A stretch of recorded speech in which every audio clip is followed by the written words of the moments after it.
So now we're going to discuss shift-reduce parsing, which is a strategy for bottom-up parsing. Just to review, we learned one important fact about bottom-up parsing, which is that bottom-up parsing traces a rightmost derivation in reverse. And I'm going to call it important fact number 1. We're going to see some more important facts, so it's easy to refer to these facts as fact number 1, fact number 2, and so I'm going to just call this important fact number 1. All right. So what is the consequence of this important fact number 1? Well, consider any step of the reduction. So, at any step in my bottom-up parsing, I am reducing from the some substring to another string, and when I'm doing that, I'm applying some derivation, or some production. So, for example, I could be reducing from ABW to AXW, in which case, and here A and B and W are just strings of non-terminals and terminals, right? So I don't know what they represent, but here capital X is a non-terminal, right? So capital X is a non-terminal. Everything else could be a non-terminal or a terminal. So if I look at any step in this reduction, so for example, I go from ABW to AXW, using this production, X produces B, which B could be a string of terminals and non-terminals. It must be true that W is a string of terminals. Okay. Why do I say that? Well, if W was not a string of terminals, that means W has some non-terminal, then I claim that this is not, the reverse of it would not be a rightmost derivation, right? So if W contains some non-terminal, notice that in this step, I am basically reducing B to X. So in the reverse direction, I am producing B from X. Now, this would make sense because it's supposed to trace the rightmost derivation. This would make sense if X was the rightmost non-terminal. But if W has a non-terminal, then X is not the rightmost non-terminal. But so that violates our assumption. So for this to be a trace of the rightmost derivation in reverse, it must be true that W does not contain any non-terminal. Because if W contains a non-terminal, this is not a reverse of a rightmost derivation. So it must be true that W is a string of terminals, because it must be true that AXW producing ABW, which is the reverse of this reduction, is a rightmost derivation. Okay. So with that, we have something to work with. So we have an idea, and the idea is the following: that we're going to advance our cursor, the cursor that we studied in our last module as well. But here I'm just showing that cursor as a red dividing line here, and this cursor basically represents what we have already seen, but basically the cursor keeps moving right, and on the left of the cursor we have a string of terminals and non-terminals, because we've seen some stuff and we may have reduced some of it. But on the right of the cursor, it's only a string of terminals that has not yet been examined. Moreover, it must be true that if there is any reduction, then it must happen at the top of the cursor, or just to the left of the cursor. The reduction can't happen deep inside the left part of the string, right? Because as we just saw, that everything on the right is terminals, and so the reduction must happen at the very if we are doing things correctly, I should say, then if the cursor is moving right and we know when to do the reduction, then the reduction should happen ideally exactly at the top of exactly to the immediate left of the cursor, not deep left into the cursor. Okay, even if this is not clear, we're going to look at this in more detail later on. So there are two types of moves in this shift-reduce parser.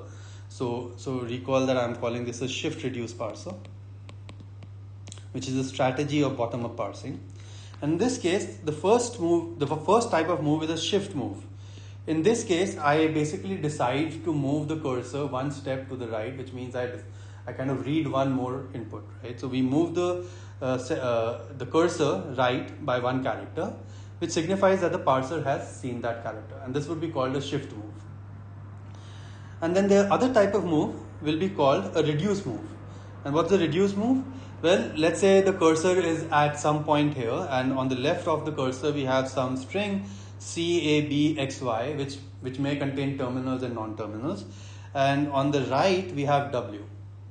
Now W must be a string of terminals, as we just said. Assuming we are doing this correctly and we are not ever kind of skipping points where we had to reduce, then we can, we could reduce through some production. Let's say A produces XY. So if we use this production, A produces XY, I could convert this string from CABXY and reduce it to CABA. So I'm using the reduction XY reduces to A. And I'm doing this right at the immediate left of the cursor. Now why do I stress on the immediate left and not deep left? I'm just assuming here that if there was a reduction to be performed, it will be performed when the cursor is there.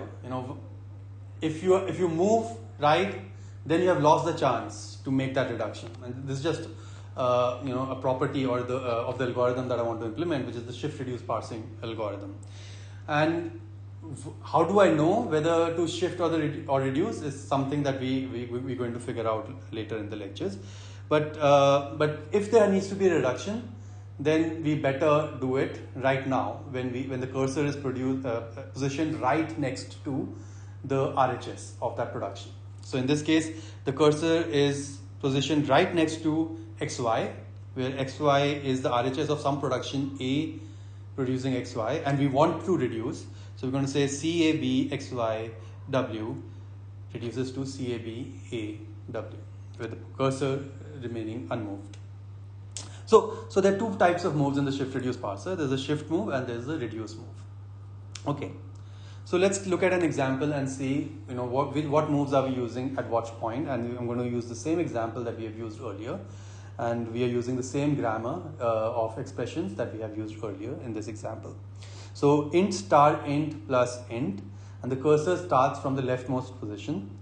And the first thing, I could have decided to reduce here, but I can only reduce. Recall that I'm going to only reduce on the immediate left of the cursor, and the immediate left of the cursor is the empty string.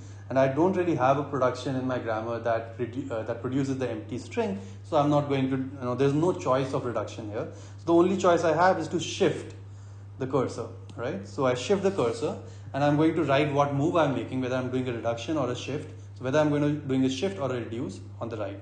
So in this case, I did a shift. So I moved the cursor one step to the right, and so that's a shift. And once again, I'm not going to discuss how I'm deciding whether to shift or to reduce. Let's say some oracle is telling us whether to shift or reduce. I'm just going to show you what happens when we are going to try to parse this successfully. And we're going to later see how to decide whether to shift or reduce. So in this case, the cursor just moved right, so it's a shift move. The next move is also a shift move because I again decided that I want to move the cursor right. Notice that here I actually had a choice. I could have reduced the int to a t. Recall that t produces int, and I could have reduced int to a t, but I decided to shift. And it was an oracle's decision that no, it's better to shift and not to reduce in this case. Now again, int star int, and I again shift. At this point, I decide to reduce, and I reduce using the production t produces int, because I'm reducing int to a t. Then I reduce int star t to t, and I'm doing this using the reduction t produces int star t. All right. So far I've done shift, shift, shift, reduce, reduce. All right, and I've ended up with this state of the parser: t cursor plus int. Now I decide to shift again, and now the cursor moves one step to the right, and so I've now read plus, and again I decide to shift, and now the state of my parser is t plus int, and the cursor is positioned to the rightmost part of the string, and so now actually I really don't have a choice to shift anymore. The only possibilities are reduce. And so now I'm going to do the first reduction, and that's going to reduce int to a t. I'm going to do the second reduction, that's going to reduce the t to an e. So the first one was basically using the production t produces int, and the second one is using the production e produces t. And finally, I'm going to reduce this to e, which is using the production e produces t plus e. And using this sequence of steps, which were kind of given to us by the oracle, which is a sequence of shifts and reduce. So notice that there were 3 shifts, 2 reduces, 2 shifts, and 3 reduces in that sequence, and I was able to reduce it to the start symbol, and that's the objective of a parser, to be able to reduce the string to the start symbol if such a reduction exists. Okay, so that's how a shift reducer parser works. Once again, we haven't really discussed how to decide whether to shift or reduce, but let's look at some operational details of how something like this may be implemented. The first thing is that the string to the left of the cursor, can be implemented as a stack, right? Because what are we doing? We are basically just either shifting, which is like pushing to the stack, or we are reducing, which is like looking at the top few elements of the stack and doing something with it. All right. So the shift move pushes a terminal on the stack. So if we want to shift the cursor to the right, that's akin to saying that I just take the next symbol and push it on the stack. Right? And if I want to look at the string, I need to read it from bottom to top. Or so left to right reading of the left substring would be the bottom to top traversal of the stack, and shift just pushes the terminal to the top of the stack. Okay, and reduce, what does the reduce operation do? It pops off some number of terminals at the top of the stack and pushes the non-terminal to the top of the stack. So if there was a reduction like x to AB, then it's going to pop off 2 symbols A and B from the top of the stack, and it's going to push the symbol X on the top of the stack. So the stuff that is popped off is the production RHS, and the stuff that is pushed to the stack, which is a single non-terminal, is the production LHS. Okay. All right. So we have learned about shift reduce parsing and what are the structures that are used to implement the shift reduce parsing, but there are some unknown things about unknown steps of the algorithm. In particular, the steps are related to shift reduce and reduce conflicts. So at some places in our shift reduce parsing, it was unclear whether to shift or whether to reduce. All right. Some places it was very clear that shift is the only choice. Some places it was very clear reduce is the only choice.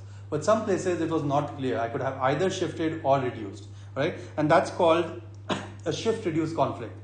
So it is unclear whether to shift and whether to reduce.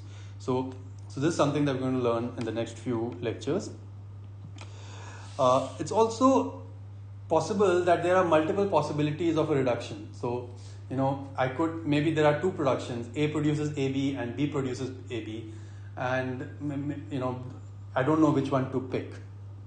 Typically this should not happen if your grammar has been written correctly.